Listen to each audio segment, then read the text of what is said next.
So it's summer and everyone's outside getting vitamin D. But how do we get from sunlight to a vitamin that can be used by our bodies? Hey guys, and welcome to Mayo.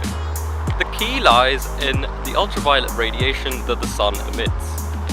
Ultraviolet radiation is classed by its wavelength, and the sun emits three types: UVA, UVB and UVC. UVB is the kind of ultraviolet radiation that's used in vitamin D production.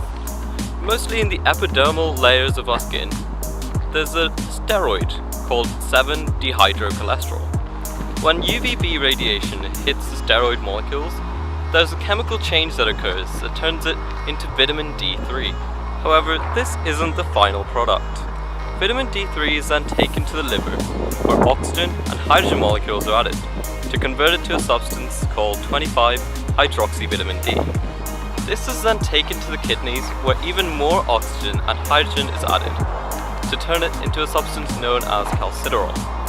This is the form of vitamin D that the body can use. This is then used for a huge variety of things, but its main role is to facilitate the absorption of calcium and phosphorus into the body.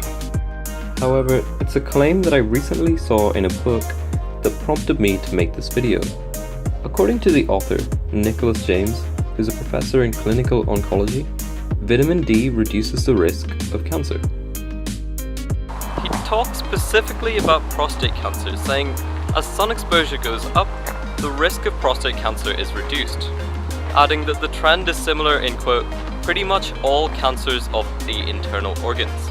Now I was intrigued, so I decided to go online and look further into it. It turns out there are loads of studies suggesting that an increased level of vitamin D in the blood can lead to a reduction in the risk of cancer. One Stanford study, for example, even stated that vitamin D can lead to, quote, growth arrest and a stimulation of apoptosis in prostate cancer cells. Apoptosis being the controlled cell death of cells that are old or malfunctioning. This is a process that normally breaks down in a lot of cancers. But what about other cancers? Well, reviews taking into account hundreds of studies have concluded that a rise in vitamin D levels can actually help to reduce the risk of cancers like colon cancer, breast cancer and ovarian cancer as well. By the way, sources are all in the description below and I highly recommend that you check them out.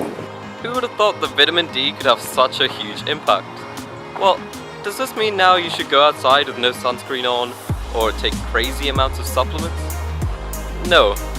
While, of course, sun exposure increases the amount of vitamin D you have in your body, too much sun exposure can also cause skin cancer. The current advice, according to Cancer Research UK, is that when you're out in the sun, you should wear sunscreen and cover up so that you don't get sunburned. The UK government advises that in spring and summer, most people will get all the vitamin D they need from the sun. However, if you belong to any of these groups, they recommend that you take supplements in spring and summer as well. However, in autumn and winter, it's recommended that everyone takes a 10 microgram supplement every day. I hope you learned something new today, and always remember to take supplements in the recommended doses only, and when you're out in the sun, stay safe and wear sunscreen.